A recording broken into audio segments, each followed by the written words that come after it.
Hello, coming back at you with a vinyl finds video. Last one I stated that I was going to go to a sale that I seen this past weekend, and boy, it was a big sale.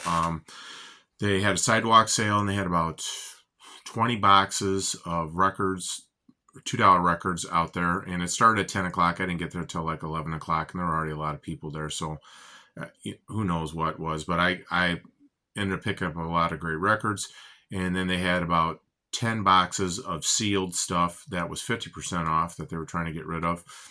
And I actually ended up going to their sister store across the river and picked up four more albums. Actually, those are just regular for $2 also. So here we go. Here's what I picked up. I found the Birds Bird Maniac 1971, their 10th album.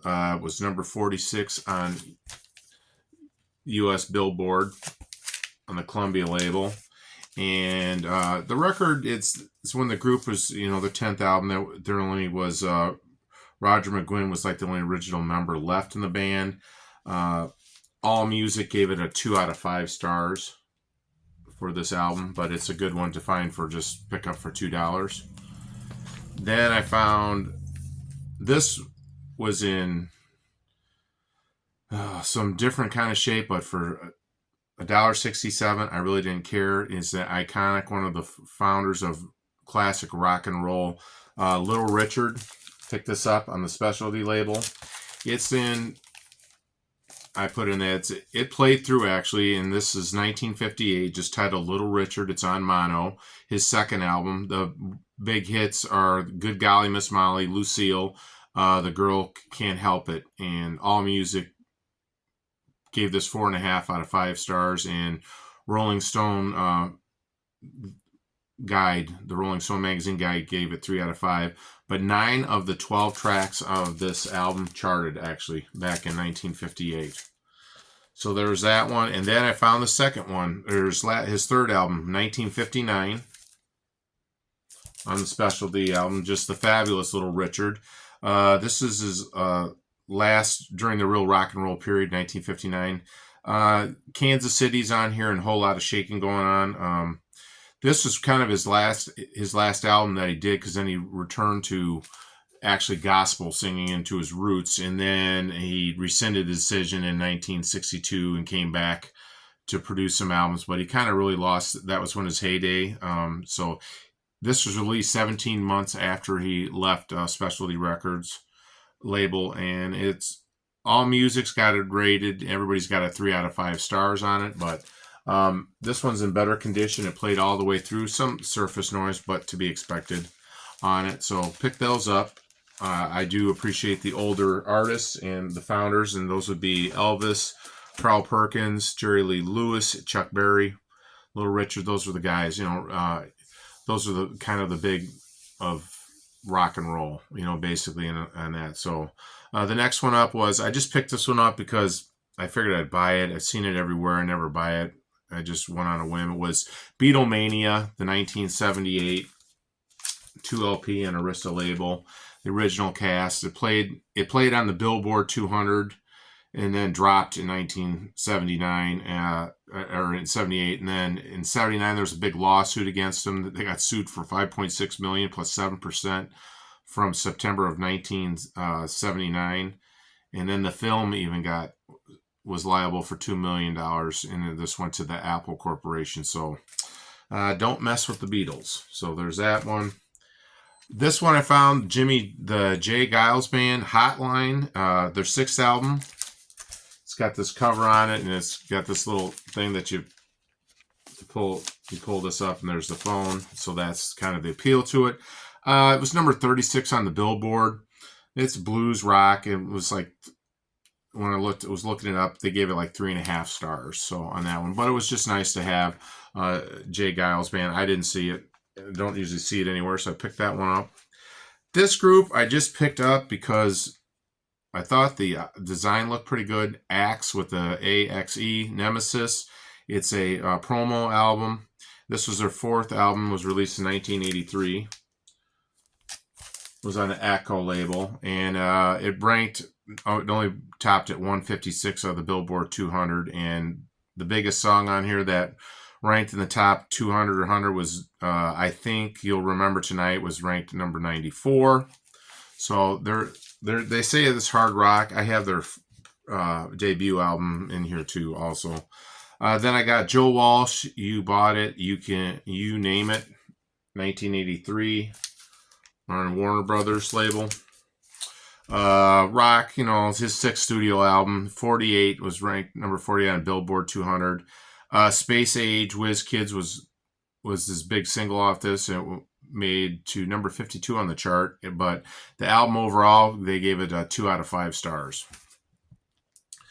Traffic picked up Welcome to the Canteen, 1971. Kind of the first live album by Traffic on United Artists Records on the Tan label. It was number 26 on Billboard. All Music gave it 4 out of 5 stars, and Rolling Stone Music Guide gave it 3 out of 5. It's prog, rock, blues. They had Winwood, Capaldi, Dave Mason, probably said that wrong, Wood, Gordon, Ba, and Greach. So they had these guys on here. And then this one is electronic, 1986, Automatic, the single, 12-inch single by Freestyle. Picked that one up. Luckily, I just looked it up. Otherwise, I skipped it. I went through it and skipped over it a couple times and didn't even pay attention to it. I'm like, oh, it's Freestyle. So I got that one. It's pretty cool. This one, I got a 2-for-1. Jeff Beck's Truth and Beck Ola, and I was going to buy the Truth album, but I already had it. But so this was a 1975 2-for-1 album on Epic. As you can see, it's in pretty rough shape. The record's pretty good. Picked that up. Then finally got this one, a cover for it. Delaney and Bonnie and Friends on tour with Eric Clapton, 1970. On the Echo label, let's see, yellow label there. Was number 29 on the U.S. Billboard and ended up 39 on the U.K. Billboard. Record-wise, they gave All Music graded it 4 out of 5, and Rolling Stone album gave it 5 out of 5, so which is surprising. So it's southern rock, country, blues, some R&B, so it's pretty cool. Pick that one up. And then another blues band, rock blues band, Savoy Brown, Hellbound Train. I found one before, but it was just really bad shape, the record was. This one's 1972, was charted at number 34 on the U.S. Billboard, and it was number 40 in Canada. It's blues. All Music gave it 3 out of 5. It was really their last LP that ranked in the top 50. So this is their 8th album. Pick that up. Found some Byrds, 1965, Turn, Turn, Turn. Folk rock, country rock, when they were the original group. And was number 17 on the Billboard and number 11 on the UK Billboard back in 1965. So obviously this wear and tear from the cover, but the record is actually in pretty good shape on the Columbia label. It's got some scuffs on it, but what do you expect when you're going to pay for a couple bucks for those things? Next one up was Vehicle, The Ides of March. This was their best album. Warner Brothers, 1970. It's jazz rock, funkadelic, soul. Vehicle was at the time the fastest selling Warner Brothers single they had. All Music gives it 3 out of 5 stars. So I've seen it. Decided just to pick it up for the song. Then found Triumph, 1979, released their 3rd album.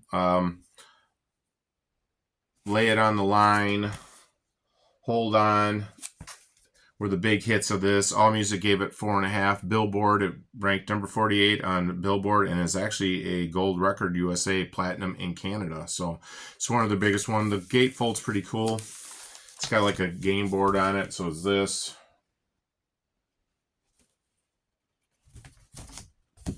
It goes that way. So that's kind of cool. It's kind of a cool deal. So Just a Game is the name of the album. But so that was pretty neat to pick that up. And then I found a hip-hop album, Lord Finesse, The Awakening. It was 1996, and it was done on black and gold, or it's really got black, gold, silver on the back of it. Finesse, The Awakening. It was number 36 on the top R&B hip hop album. 4 out of 5 by AllMusic. They ranked it, and then it was There's Hip to the Game was number 36, and Actual Facts was number 37 for the single. So pick that up. I listened to it. It was pretty cool, and plus with the splatter on it, it's pretty neat. This one just looked different, so I picked it up and had to look it up, and it's called The American Revolution. Not a lot on them. They're from Wisconsin. 1968 rock, pop, psychedelic rock. It played through. It's just a different sounding thing. It was the only album they did. They had a single out, 45, but this is the only album that they did, so I picked that one up. Found this, Hydra, their premier debut album, 4-piece band. On the Capricorn label. Usually if you see Capricorn labels, you know that it's going to be Southern rock. And what it is, they did 3 albums and 1 live album, but this was their debut. So pick that one up. Found John Entwistle, probably said his name wrong, Smash Your Head Against the Wall, 1971, his debut solo album, bassist for The Who. On the Decca label, hard rock, prog, so Smash Your Head Against the Wall. You got 4.5 stars out of 5 on AllMusic. Rolling Stone guide only gave it 3 out of 5. I Believe in Everything is on here. It was number 126 on the Billboard 200. Found this one finally. Picked it up. Jimmy Page's solo debut, just by himself on Geffen. Outrider, 1988. The one and only. It had Robert Plant and Jason Bonham on it. Was number 26 on Billboard 200 and number 27 on the UK charts. Otherwise, it got 2 out of 5. Not a lot of people like this album. So this one looked cool just because of the way it looked like it's on the moon. And there's these guys here, and opens up a little bit. It's got that, however you call it, but it's Lynn County, and they're actually from Lynn County, the county in Iowa. From there, and then they moved to San Francisco, but they had this, it's kind of a psych, I guess it's a psych rock album. It's got flute, saxophone, electric guitar, electric organ on it, and it's got an electric sitar on it. The name of the album is Proud Flesh Soothers, 1968, and the 2011 it got reissued on CD. Actually got the reissue of 1973 Procol Harum's debut album. I actually had this a long time ago, the regular one. I got rid of it just because I didn't need it, but picked this one up. Psych rock, Robin Trawler, 4 out of 5 stars on it. Number 47 on the Billboard 200, and it was released in 1967. A Whiter Shade of Pale was a big hit off of this one. Hard rock, Chicago bass band, AOR from Chicago, 1978, Trillion, their debut album. Pick that up. The Mahavishnu Orchestra with John McLaughlin, The Inner Mounting Flame, their debut album right here. A lot of great fusion jazz rock on this. 1970 was number 89 on the U.S. Billboard and number 11 on U.S. Jazz. It has Billy Cobham, John McLaughlin, to name a few. AllMusic gave it 5 out of 5. Rolling Stone gave it 4 out of, Rolling Stone Jazz Guide gave it 5 out of 5, and the Penguin Guide, another guide for jazz music, gave it 4 out of 4. So I was looking for that one. I've got the other two. Here's the debut album of Axe, I just said earlier. There's that one. It said hard rock. It didn't really sound that hard. There's a lot of piano in it and that. They're from Gainesville, Florida. The album didn't even chart. They had their first 2 albums were on MCA, and then their albums 3 and 4 got picked up by Atco, and they charted number 81 and 156, and that was it. This one I found Tommy Boyce and Bobby Hart. Bobby Hart just passed away September 10th, 2025. They had their album I Wonder What She's Doing Tonight. featuring Goodbye Baby, I Don't Want to See You Cry, but Wonder What She's Doing Tonight was their biggest hit off of it. It was number 8 on the charts. The album charted at 109 on Billboard in 1968. They wrote the theme for the Monkees song. They wrote Last Train for Clarksville. They wrote on a lot of the original Monkees song albums except for Head, Just Us, and Christmas Party.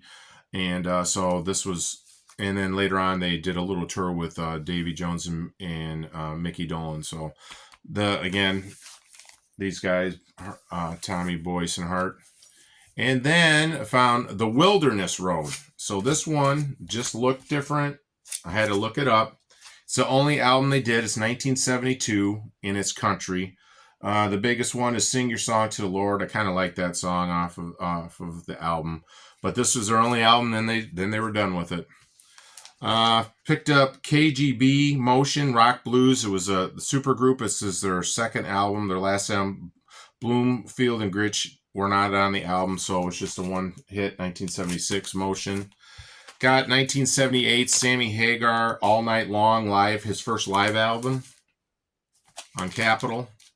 Picked that one up. Hard rock. It got ranked 3 out of 5. 7 songs total. They're from concerts from California and Texas. And it ranked number 89 on the U.S. charts and 94 in Canada. Picked this one up at the other place, the Chamber Brothers Greatest Hits, 1971, Funk and Soul. I actually had it on CD, so I really shouldn't have bought it. I didn't look it up well enough. Another legendary guitar player that passed away, his 1976 and final album, Private Eyes, Tommy Bolin. This one's in definitely better shape than the one I had. AllMusic gave it 4.5 out of 5 stars. Rock, he died of a drug overdose while on the promotional tour opening for act for Jeff Beck. And so, what a shame. But pretty good album. This and Teaser. Okay, those are his. Going back to some from the Maharaji Orchestra, Billy Cobham, Total Eclipse, his solo work on the Atlantic label. This was his third album. It's jazz fusion. He's a big drummer. It was number 6 on the Billboard for jazz, number 12 R&B, and number 36 Billboard U.S. Top LPs and Tape. AllMusic gave it 3.5 stars, and Jazz Record gave it, Rolling Stone Jazz gave it 2, and Penguin gave it 3 out of 4. So, and then another one, his second album, Crosswinds, Billy Cobham. Picked that one up. I didn't think this was going to play at all. It looked really bad. This one, though, was number 2 on the jazz chart, number 19 R&B, Billboard, number 23 on the Billboard 200. AllMusic gave it 3.5. Penguin guy gave it 3 out of 4, and Rolling Stone Jazz gave it 3 out of 5. So then got this one, Maharishi John McLaughlin, Love, Devotion, Surrender. 1973 Jazz Fusion. They had the Maharaji's band and Santana's band together, and intended to be a tribute to John Coltrane.